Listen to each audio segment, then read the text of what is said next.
Hi everyone. Why it's not only a good idea to avoid women, but a great idea to do so. And in the final little bit, I'll give everyone my thoughts on the economy, stocks, as well as the cryptocurrency markets as to why you should avoid women. First and foremost, because you don't want to end up being someone else's emotional tampon. The majority of men are able to avoid internalizing all of the negative emotional energy that they get from interacting with women and instead use other men at work as dumping grounds for their negative emotional energy.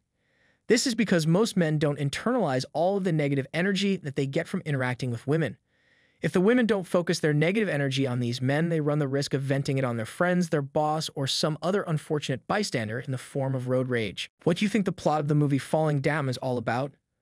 A man who is sick and tired of being used as a man pawn, also known as a male tampon, and he finally releases 30 years worth of bloody goodness onto society, but at the same time he has to deal with the fact that people will judge him for it.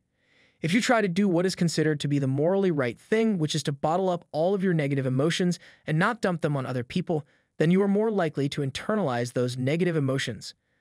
It also saves you massive amounts of time to avoid women because it takes time for her to distribute her angst onto you. An hour or two of unproductive talking with a woman equals the lost opportunity cost of doing something more productive. Not to mention that you have to waste even more time after you see her dumping the angst onto you that she took on your head onto someone else. Once you realize that they all engage in these types of behaviors, including your mother, you will begin to experience anxiety simply from being in their presence because you will anticipate having a dump truck full of emotional sludge dumped on your head. Many men, on the other hand, do not immediately recognize the toxic waste. However, after Murphy throws them into a vat of toxic waste, the interior of many of them winds up looking like one of the meals from the movie Robocop. If men went on an attention strike for 2 or 3 days, or even a week, women would lose their collective minds because they wouldn't know where to dump their negative emotions. Sometimes female contact at home or work is unavoidable, but if men went on an attention strike, women would lose their minds. When a woman threatens to leave her partner, it's common for the man to feel as though he is in danger of losing her validation, which can mess with his self-esteem. In many of these situations, the woman is essentially gaslighting the man when she has no plans to leave, and what she's saying to you is to scare you into giving her more attention. If men went on an attention strike, we would have the ultimate bargaining chip in our hands. When women would realize that we are aware of the game, their initial response would be to nervously laugh it off as if it were of no consequence. However, a short while later, they would begin negotiating and pleading with us for our attention. After speaking to all of their girlfriends and realizing they had no more outlets to rid themselves of their negative feelings, every woman would be negative and their negative emotions would just go into a feedback loop and bounce off one another. Women pretend they don't need men, but they would be dead without us. In this clown world show, there are negatives to avoiding women, such as not getting validation in the beginning, but the longer you go it alone, the more emotionally independent you become. That is true from a conscious point of view, but from a subconscious point of view, I found that I got thirsty with regard to relationships and talking to women somewhere around the 6 to 8 month mark, but eventually with enough experience with the opposite sex, even that went away. But for women, the negatives quickly spiral out of control if they can't talk to a man, and in the past, it would have culminated with a trip to the mental asylum within a few weeks or months to get help for their condition. We have medication for that. Imagine if we had to house the up to 25% of the female population that is currently housed in mental asylums today. If we didn't have the pharmaceutical industrial complex to provide a solution. However, I suspect that number wouldn't get to 25 in the asylums, and that there would probably be more women drinking and medicating themselves. Fortunately, we do have medication for that. If men went on an attention strike of indifference towards women while their mouths were full of mac and cheese, it would have a more profound effect than if women simply went on a sex strike. This is due to the fact that indifference is the opposite of love and affection, and therefore would have a greater impact. In the past, there was no actual hatred. During the times of hunter-gatherers, men did actually go on regular attention strikes. They used to go hunting for many days at a time. Can you imagine the relief and happiness that must have brought them? When their merry men returned with food and attention, many women felt as though their emotional tampons had been replaced. Do you have any idea how chaotic it would be? The situation continued like this in the village while those men were gone, so the men never witnessed the fights over pulling each other's hair that took place during the sleepless nights. Can you imagine what exactly was going on? Through their heads was the thought, what if the men perished? What if they didn't bring back food and we all perished? They had leverage in the form of their children, and they knew that the men loved them. This led them to believe that the men would return to them at some point. In most cases, there was also at the age of 12, boys should have a rite of passage ceremony to get them the hell out of there. It's likely that the young teenage boys were relieved to escape that shit show once they got out of there. The men would go out hunting, and I believe that while they were gone, they would use that time to rid themselves of the toxic mental and emotional energy that the women had dumped on them, and then they would release it on some defenseless animal.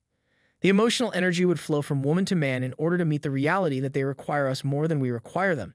This could be a buffalo or another large animal, but they can't exactly tell us that because it would ruin the suspense of the game.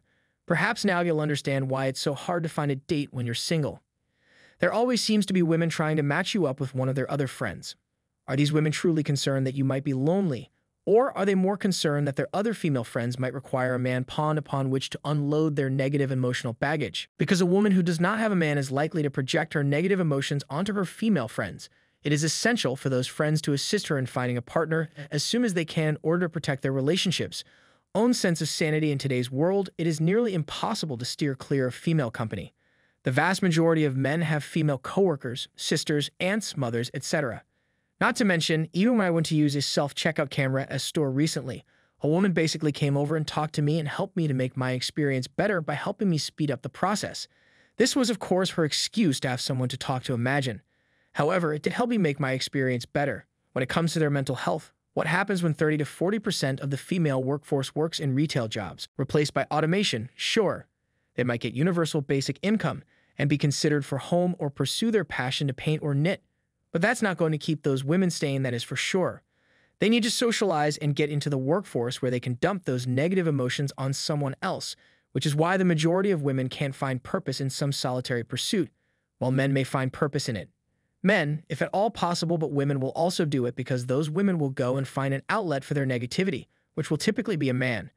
Our species is tragic because the negative emotional energy appears to be generated in the females, and then it gets transferred down to the males and children. As a man, there are times when I wish I could do without the other women, as well as the guy that owns the New Day mine in Topeka, California. Does he live in the middle of nowhere inside of a mine to get away from all people? I put a link in the description to his home if you want to check it out, to a video all about him. As for ignoring and avoiding women, it keeps them well behaved.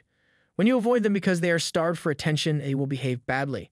Before women entered the workforce in large numbers, their behavior was generally more positive. If more women had worked, they would have behaved better. If they wanted validation and attention from men in the 1950s and earlier, they had to be calm, tough, and dominant to work in male-dominated fields.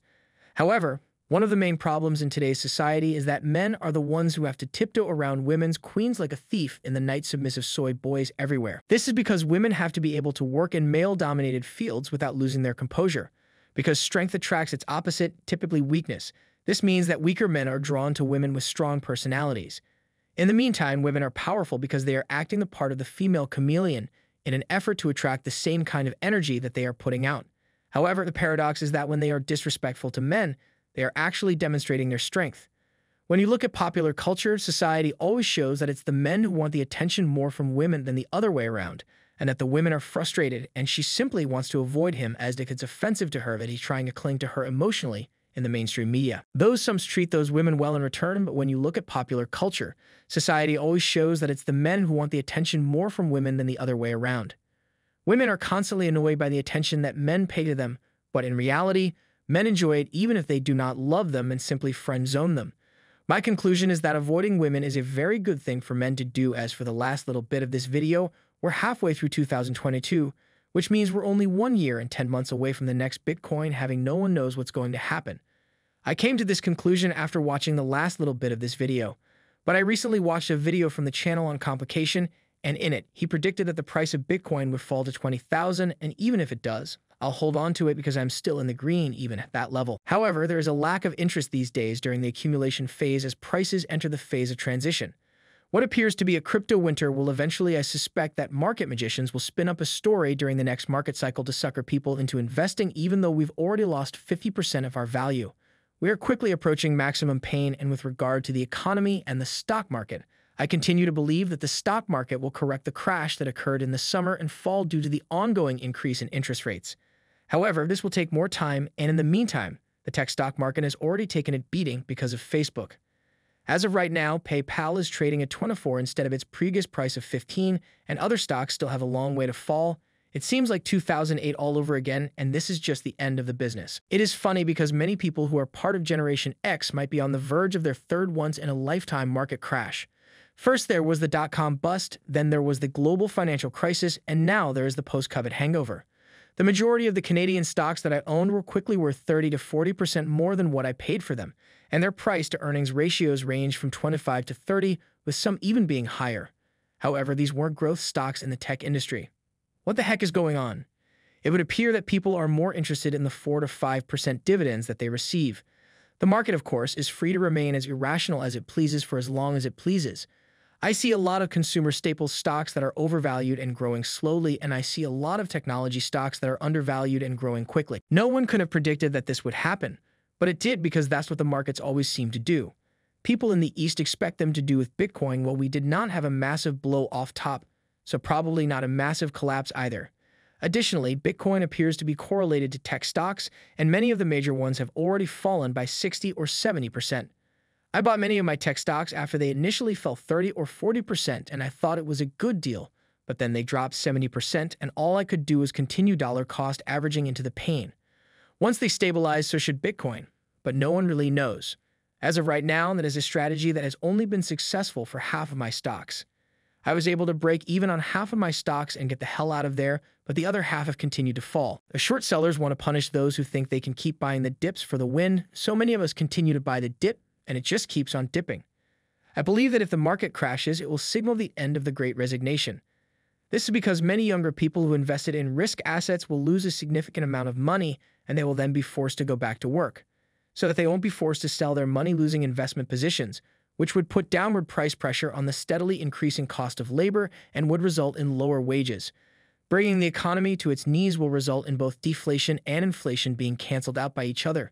In the past 1 or 2 years, we have seen that it is difficult to predict whether or not they will cause the market to crash or whether or not they will stop raising interest rates and only correct the markets. Because of this, I have taken some profits and purchased some of the stocks that have dropped in price. Additionally, I have 30% of my total net worth in cash that is ready to be invested in dividend stocks that I have previously sold. If there isn't a crash by the beginning of the following year, I'll still buy them. If they do crash in the summer or fall, though, best of luck to us all. That's it for today.